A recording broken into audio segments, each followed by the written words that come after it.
नमस्कार दोस्तों, स्वागत है आप सभी का मेरे YouTube चैनल पर। दोस्तों, छात्रावास अधीक्षक का जो सिलेबस है, आज हम उस विषय में बात करेंगे। आने वाले समय में छात्रावास अधीक्षक के आने वाली है वैकेंसी, तो आज हम देखते हैं कि इसके सिलेबस में क्या क्या रहता है, कौन कौन से विषय रहते हैं, किनका उनका कितना जो है वेटेज रहता है। तो आइए देखते हैं सिलेबस के बारे में। टोटल 150 क्वेश्चन रहेंगे, जिसमें से आपके 50 क्वेश्चन जो हैं कंप्यूटर का रहेगा, आप ये देख सकते हैं। सबसे ज़्यादा वेटेज जो है वो है कंप्यूटर का है, क्योंकि कंप्यूटर में टोटल जो है आपके 150 में से 50 क्वेश्चन जो है कंप्यूटर के होंगे, जिसमें से आपको मिनिमम जो है पास करने के लिए, क्वालिफाई करने के लिए 25 नंबर लाना ज़रूरी है। यानी कि आपको कंप्यूटर में 50 में से 25 नंबर लाना ज़रूरी है। अगर आप नहीं लाते हैं तो वो क्वालिफाई नहीं माना जाएगा। ठीक है, भले आप अदर सेक्शन में, चाहे हिंदी हो, इंग्लिश हो, इंडियन जीएस हो, मैथ्स हो, अगर उसमें आप कितना भी ज़्यादा मैक्सिमम नंबर ला लें, लेकिन अगर आप कंप्यूटर में अगर आप 25 नंबर से कम ला रहे हैं तो आप क्वालिफाई नहीं कर पाएंगे एग्ज़ाम। ठीक है, तो ये इस बात का आप ध्यान रखिएगा। तो ये आप सिलेबस देख सकते हैं। इसमें टॉपिक दिया हुआ है कंप्यूटर का परिचय, यानी बेसिक कंप्यूटर है, जिसमें बेसिक दिया हुआ है कि कहाँ और किस लिए उपयोग किया जाता है। उसके बाद उसके भागों के बारे में बात किया गया है। CPU, input device, output device, इससे क्वेश्चन आते ही हैं, आपको पता ही है। उसके बाद है प्रिंटर के प्रकार, ये भी बहुत इंपॉर्टेंट है। उस इंकजेट प्रिंटर, लेज़र प्रिंटर और अन्य प्रकार, उनके जितने प्रकार होते हैं, प्लस उनका जो एप्लीकेशन है, किस प्रकार से वो यूज़ होते हैं, उनका भी बहुत ही इंपॉर्टेंट है। ऑपरेटिंग सिस्टम के नाम जो भी होते हैं आपने देखे होंगे। ठीक है, उसके बाद है आपका है वर्ड प्रोसेसर, स्प्रेडशीट, प्रेजेंटेशन के उपयोग, यानी पीपीटी और एमएस ऑफिस के जो एमएस वर्ड हैं, एक्सेल हैं, इनसे क्वेश्चन बनेंगे। और प्रेजेंटेशन से जो पीपीटी वाले जो हम कहते हैं, उनसे क्वेश्चन बनेंगे। उसके बाद है इंटरनेट के उपयोग में आ जाएगा, आपका ईमेल से पूछ सकता है। ठीक है, जैसे जनरली पूछा जाता है कि HTTP का फुल फॉर्म क्या है, जो www है, डॉट है, उसका फुल फॉर्म क्या है, इस प्रकार से जो है रिलेटेड पूछ सकता है। उसके बाद है डॉक्यूमेंट सर्विंग है, वेबसाइट सर्विंग, विभिन्न जानकारी विभाग के वेबसाइट के संबंध में दे सकता है। उसके बाद नेक्स्ट टॉपिक है आपका है एंटीवायरस के उपयोग। एंटीवायरस के हैं, तो वायरस और एंटीवायरस दोनों ही इंपॉर्टेंट है, उनके मतलब नाम जो है बहुत इंपॉर्टेंट है। ठीक है, वो याद कर लीजिएगा आप। उसके बाद है आपका नेक्स्ट है मल्टीमीडिया के उपयोग। मल्टीमीडिया के उपयोग में आ जाएगा, इसमें जनरली जो है आपके फॉर्मेट्स पूछे जाते हैं कि ऑडियो फॉर्मेट्स कौन से हैं, इनमें से कौन सा ऑडियो का फॉर्मेट है, कौन सा वीडियो का फॉर्मेट है। ठीक है, कौन सा टेक्स्ट का फॉर्मेट है। ठीक है, जैसे हम जानते हैं, अगर मैं एग्जांपल की अगर बात करूं, तो MP3 जो है वो किसका रहता है, आपने देखा होगा, म्यूज़िक का रहता है। ठीक है, MP4 वहीं वीडियो का आ जाता है फॉर्मेट।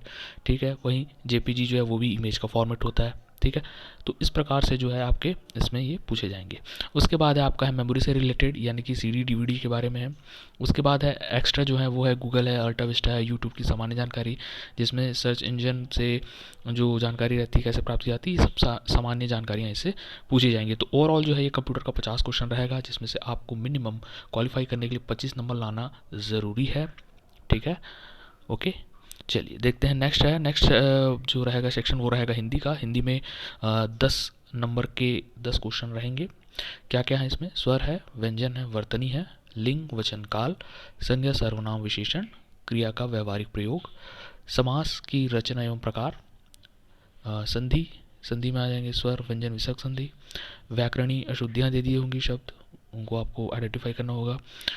उसके बाद है शब्द रचना में उपसर्ग और प्रत्यय आ जाएंगे, शब्द के प्रकार, तत्सम, तद्भव, देशज, विदेशज। ठीक है, उसके बाद है पर्यायवाची, विलोमनार्थी, अनेकार्थी शब्द। ठीक, अनेक शब्दों या वाक्यांशों के लिए एक शब्द, मुहावरों व लोकोक्तियाँ। ठीक, तो ये हिंदी के हो गए 10 क्वेश्चन 10 मार्क्स के। उसके बाद है इंग्लिश के हैं 10 क्वेश्चन 10 मार्क्स के। इसमें बेसिक जो है नंबर है, जेंडर है, आर्टिकल है, pronoun, adjective, verb, use of some important conjunctions, prepositions. ठीक, उसके बाद आपका ट्रांसफॉर्मेशन सेंटेंस में आएगा, यानी जिसमें आपको सेंटेंस को चेंज करना रहेगा। ठीक है, एक्टिव वॉइस दिया है तो पैसिव वॉइस, पैसिव वॉइस दिया है तो एक्टिव वॉइस। ठीक है, तो एक वॉइस से हो गया। उसके बाद है नरेशन का है, डायरेक्ट इनडायरेक्ट नरेशन। ठीक, उसके बाद है वोकैबुलरी। वोकैबुलरी में आएगा synonyms, antonyms, one word substitution और स्पेलिंग। ठीक है, तो ये 10 क्वेश्चन 10 मार्क्स के इंग्लिश के। अगला है आपका मैथ्स है, गणित, जिसमें आपके 20 क्वेश्चन रहेंगे। ठीक, इसमें LCM HCF रहेगा, महत्तम समापवर्तक, लघुत्तम समापवर्तक। ठीक है, उसके बाद है एवरेज यानी औसत। उसके बाद है परसेंटेज, उसमें भी रहेगा प्रतिशत को दशमलव दशमलव में बदलने का आएगा, चेंज करने का। ठीक, उसके बाद है टाइम डिस्टेंस, यानी स्पीड, टाइम डिस्टेंस, चाल, समय, दूरी। ठीक, उसके बाद आपका है SICI यानी साधारण ब्याज। ठीक, प्रॉफिट प्रॉफिट लॉस है उसके बाद, ठीक है, उसमें परसेंटेज भी रहेगा। उसके बाद है रेशियो है आपका, अनुपात समानुपात, ओके। और उसके बाद परसेंटेज से ही रिलेटेड है जन्म मृत्यु, है ना, की दर और जनसंख्या वृद्धि और इसे, ठीक। नेक्स्ट है आपका है रेखा कोण से है रेखाखंड, सरल, वक्र रेखाएं, कोणों के प्रकार, मतलब एंगल दे दिया रहेगा और डायग्राम दे दिया रहेगा, आपको उसमें से एंगल निकालना रहेगा। उसके बाद है समतलीय आकृति यानी त्रिभुज, चतुर्भुज व वृत्त, इनके जो है एरिया निकालना रहेगा, उससे रिलेटेड ये फॉर्मूला बेस है, आप इसको याद करके बना सकते हैं इसी क्वेश्चन, ठीक है। उसके बाद है समतलीय आकृतियों का क्षेत्रफल, जैसे त्रिभुज है, आयताकार, इनके अब समांतर चतुर्भुज एवं समलंब चतुर्भुज, इनके आपको एरिया निकालना होगा, ठीक है, क्षेत्रफल निकालना होगा। उसके बाद है ठोस की मांगे, इसमें है लंबाई, चौड़ाई, ऊंचाई, क्षेत्रफल, आयतन, घन, घनाभ, इनसे भी क्वेश्चन आएंगे, ठीक है। ये हो गया मैथ्स के आपके टोटल 20 क्वेश्चन 20 मार्क्स के, ठीक।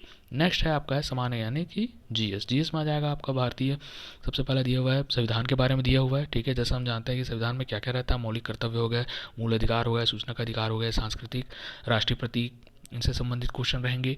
लोकसभा, राज्यसभा और मुख्य संवैधानिक प्रावधान रहेंगे, ठीक है। भारतीय इतिहास में आप देख लेंगे तो भारतीय इतिहास में आपके राष्ट्रीय आंदोलन भी आ जाते हैं, ठीक है, 1857 से लेकर के 47 तक की सारी घटनाएं।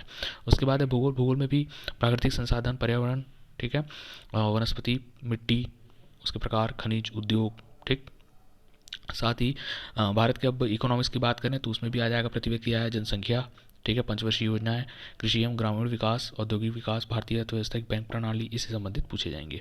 उसके बाद है विज्ञान में आएगा। विज्ञान में आएगा जो 10th क्लास तक के रहते हैं साइंस, उसी वहीं तक ही जो है क्वेश्चन पूछे जाते हैं, मूलभूत सिद्धांत वाले और जीवन की गुणवत्ता वाले एप्लीकेटेड जो रहते हैं साइंस के, उससे रिलेटेड क्वेश्चन पूछेंगे, ठीक है। ये इनके क्वेश्चन के वेटेज भी दिए हुए हैं, 4 अंक 4 अंक 4 अंक हर सेक्शन से दिए जाएंगे। उसके बाद है आपका है समसामयिकी घटना, खेल कूद, देश विदेश यानी करंट अफेयर, जो कि इंडिया लेवल का रहेगा, जिसमें राष्ट्रीय अंतर्राष्ट्रीय घटनाएं, खेल और साहित्य, 20 नंबर के 20 क्वेश्चन। उसके बाद है छत्तीसगढ़ का जो है आपका जीएस रहेगा, जिसमें छत्तीसगढ़ का इतिहास, सामान्य जानकारी, राजनीतिक घटनाएं, क्रम, यानी करंट अफेयर और जीएस सब रहेगा छत्तीसगढ़ का, 20 नंबर के 20 क्वेश्चन। तो इस प्रकार जो है आपके टोटल जो है 150 क्वेश्चन हो गए, और इसमें आपको जो है बहुत ही सावधानी पूर्वक जो है बनाना होगा, कंप्यूटर को आपको अच्छे से पढ़ना होगा। इस वीडियो में फ़िलहाल इतना ही, धन्यवाद।